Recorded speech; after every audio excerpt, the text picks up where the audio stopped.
কলকাতার সবচেয়ে বড় জগন্নাথ মন্দির, যে মন্দিরটা রয়েছে কলকাতা নিউ টাউন। এর আগে আমরা দেখেছি কলকাতার খিদিরপুরে একটি জগন্নাথ মন্দির রয়েছে, কিন্তু এই জগন্নাথ মন্দিরটা নতুন হয়েছে 2024-এ। সেটা হচ্ছে খিদিরপুরের জগন্নাথ মন্দির থেকেও অনেকটাই বড়। এখনও কাজ বাকি রয়েছে। দূর দূর থেকে এই মন্দির দেখার জন্য অনেকেই আসছেন। যদি এই ভিডিওটা আপনাদের ভালো লেগে থাকে তাহলে একটা লাইক, শেয়ার, কমেন্ট করতে ভুলবেন না।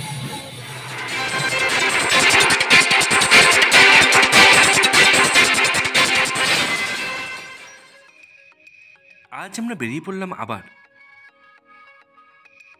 কলকাতার সবচেয়ে বড় জগন্নাথ মন্দির দেখব বলে। চলে এলাম কলকাতার নিউ টাউনে।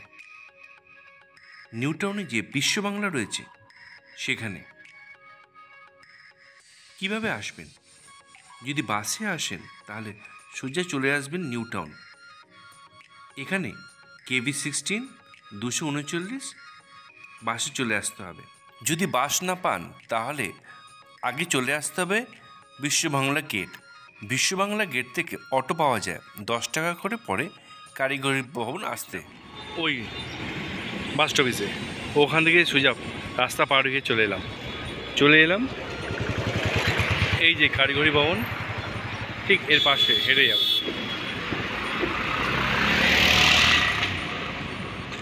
এই কারিগরি ভবন ঠিক এর পাশে। কারিগরি ভবনের পাশে একটা গলি চলে গেছে। একটু এগিয়ে গেলেই সেই গলি দিয়েই আমাদের এগিয়ে চলে যেতে হবে মন্দিরে। এই গলিটা দুটো গেট আছে, এদিকে একটা, এখানে কাজ চলছে। এই গেট দিয়ে আমরা ঢুকবো। এখানে জুতো খুলে রাখতে হয়, জুতো খুলে রেখে আমরা ভেতরে ঢুকি। এই জগন্নাথ দেবী মন্দির।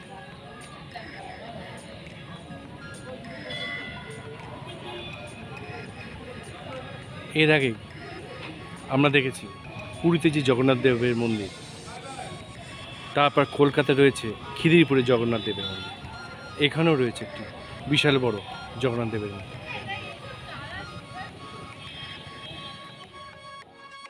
আমরা যখন মন্দিরে এসে পৌঁছালাম তখন বিকেল 5টা। এই মন্দিরকে অপরূপ সুন্দর লাগছে। রাতে কেমন লাগে এই মন্দিরকে রাতের আলোয় তা দেখার জন্য আমরা কিছুক্ষণ এখানে সময় কাটাচ্ছি। সমুদ্র মন্থনের ছবি এটা। এই দেবতারা আর অসুররা যে সমুদ্র মন্থন করছিলেন, একদিকে দেবতারা আর এইদিকে অসুররা। সুন্দর দৃশ্য এখানে ফুটিয়ে তোলা হয়েছে। পুরীতে যেমন দেখেছি উপরে ধ্বজা ওড়ে, এখানেও তেমন পুরীর ধাঁচেই অনেকটা তৈরি করা হয়েছে।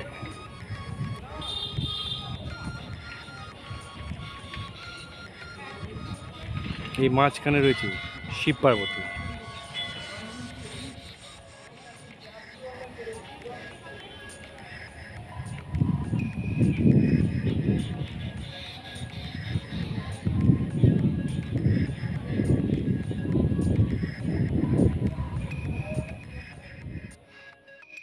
বাইরে মন্দিরটা দেখে ভেতরে ঢোকার ইচ্ছা হলো। এবার আস্তে আস্তে ভেতরে ঢুকে পড়লাম। তখন সবে আলোগুলো জ্বালানো হচ্ছে। আমরা এগিয়ে গেলাম সোজা। সামনেই রয়েছে জগন্নাথ দেব, বলরাম, মা সুভদ্রা। এই মন্দিরটা খুবই সুন্দর। মূল মন্দিরের মাঝখানে রয়েছে জগন্নাথ দেব, বলরাম, মা সুভদ্রা। আর ডান দিকে রয়েছে রাম, লক্ষ্মণ, সীতামা। আর বাঁ দিকে রয়েছে বীর হনুমানের মূর্তি। এই মন্দির সকাল 6:30টায় পুজো আরতি করে খোলা হয়, আবার দুপুর 2টোয় বন্ধ হয়। 4টের সময় আবার মন্দির খোলে, সন্ধে দিয়ে 8টার পর মন্দির বন্ধ করে দেওয়া হয়। জগন্নাথ দেবের বাঁ দিকে রয়েছে বীর হনুমানের মূর্তি। এই মূর্তিটা রয়েছে বজরংবলী বা বীর হনুমানজি।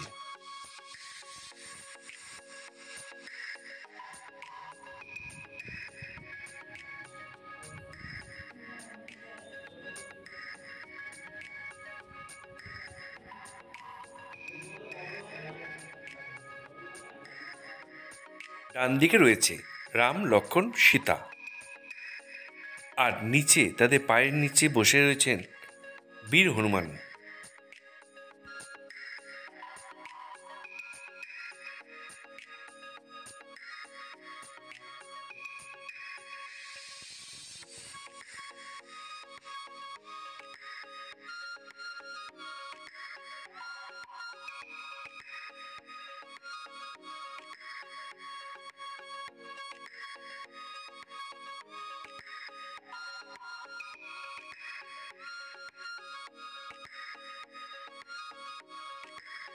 এই মন্দিরের ভেতরে একজনের সঙ্গে কথা বলে নিলাম।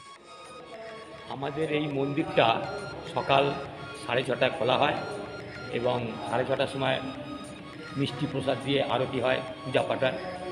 আবার দুপুর 12টার সময় অন্নভোগ দেওয়া হয়। অন্নভোগের পরে আমরা হরিনাম করি, ভোগ আরতির গান করা হয়। তারপর সেই ভোগ বিতরণ করা হয় সমস্ত ভক্তবৃন্দকে। দুপুর 2টায় মন্দির বন্ধ হয়, 2টো থেকে 4টে পর্যন্ত বন্ধ থাকে। 4টের সময় মন্দির খোলা হয়।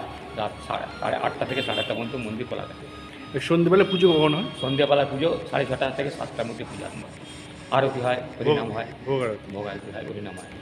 এই মন্দিরটা প্রায় ছ বছর ধরে আমাদের তৈরি করা হচ্ছে।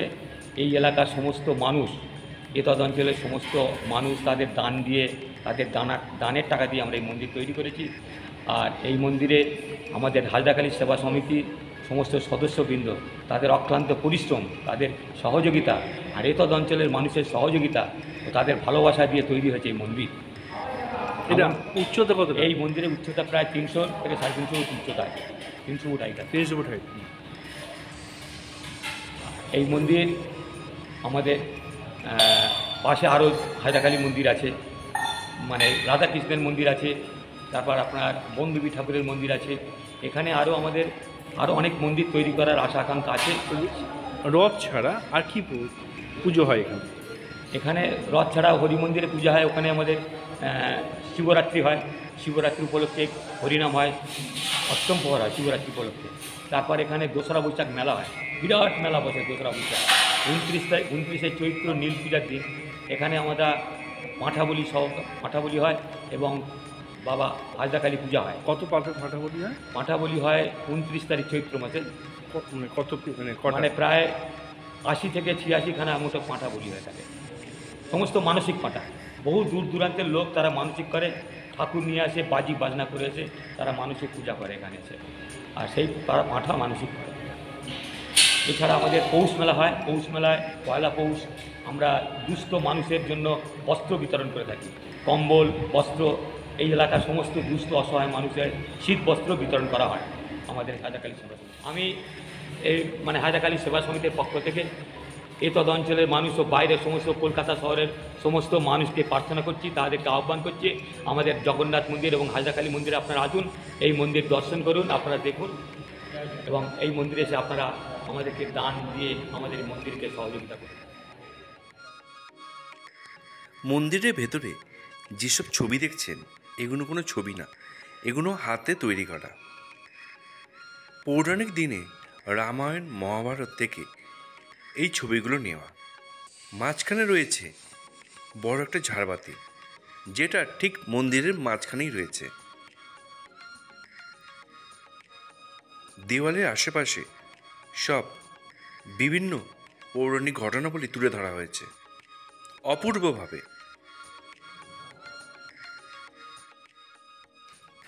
এই যে দেওয়ালে যে ছবিগুলো দেখছেন এগুলো ছবি না, হাতে তৈরি করা বিভিন্ন মডেল। এগুলো সব পৌরাণিক ঘটনাবলী তুলে ধরা হয়েছে। অসাধারণ সব কাজ এই মন্দিরে দেওয়ালে।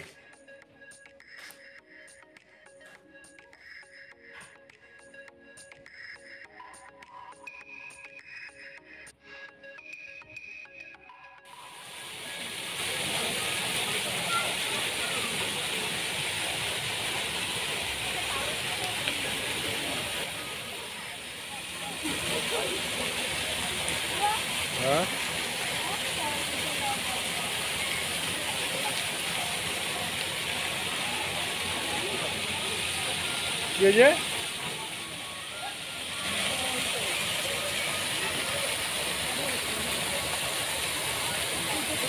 এইবার মন্দিরটা দেখ।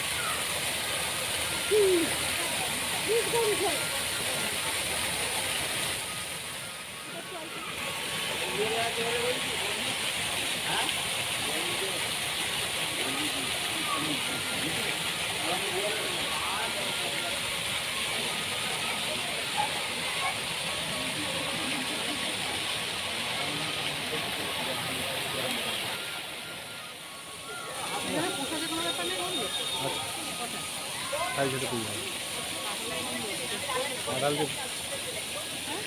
মা ঢালতে পুজো হচ্ছে।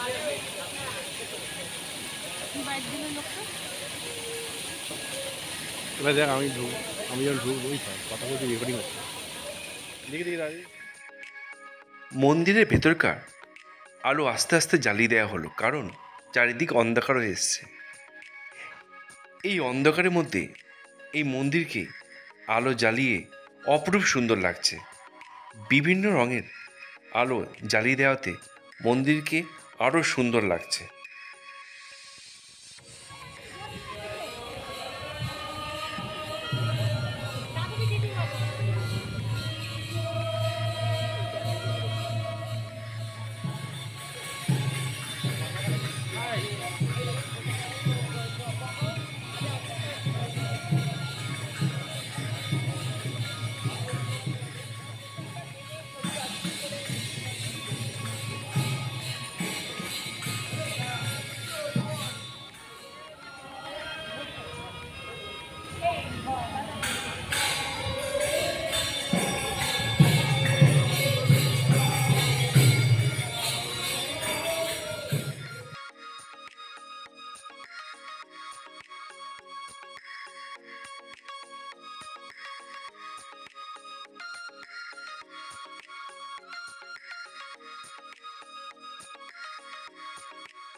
মন্দিরের সামনে যে ফোয়ারাটা ছিল সেই ফোয়ারাটারও লাইট জ্বালিয়ে দেওয়া হলো। এই অন্ধকারে এই মন্দিরকে এখন অপরূপ সুন্দর লাগছে। তার সঙ্গে এই ফোয়ারা তুলনা করা যায় না। সন্ধেবেলা যখন চারিদিক অন্ধকার, তখন মন্দিরের সব লাইট আস্তে আস্তে জ্বালিয়ে দেওয়া হলো। এখন অন্ধকারে এই মন্দিরকে অপরূপ সুন্দর, যা বর্ণনা করা যাচ্ছে না। আমরা বসে দেখতে পেলাম আশেপাশে অনেক লোকই এই সন্ধেবেলা এসে এখানে ভিড় জমান। অনেকে সময়ও কাটান এখানে এসে এই মন্দিরের সামনে। আপনারা হয়তো কলকাতায় অনেক মন্দিরই দেখেছেন। যদি সময় পান চলে আসবেন এই নিউ টাউনের জগন্নাথ মন্দির দেখতে। যদি এই মন্দিরে আসেন তাহলে বিকালে বিকালে আসবেন। বিকেলে আলোতে মন্দিরকে কেমন লাগে, আর সন্ধে হয়ে গেলে আলো জ্বলে উঠলে মন্দিরকে কেমন লাগে, দুটোই পরখ করে দেখতে পারবেন। আমার মনে হয় রাতে আলোতে মন্দিরকে আরও বেশি সুন্দর লাগছে। চারিদিক যখন অন্ধকার হয়ে এলো তখন মন্দিরের রূপ আরও খুলে গেল। যদি এই ভিডিওটা ভালো লাগে তাহলে একটা লাইক, শেয়ার, কমেন্ট করতে ভুলবেন না। এতক্ষণ ধরে ভিডিওটা দেখার জন্য সকলকে জানাই অসংখ্য ধন্যবাদ।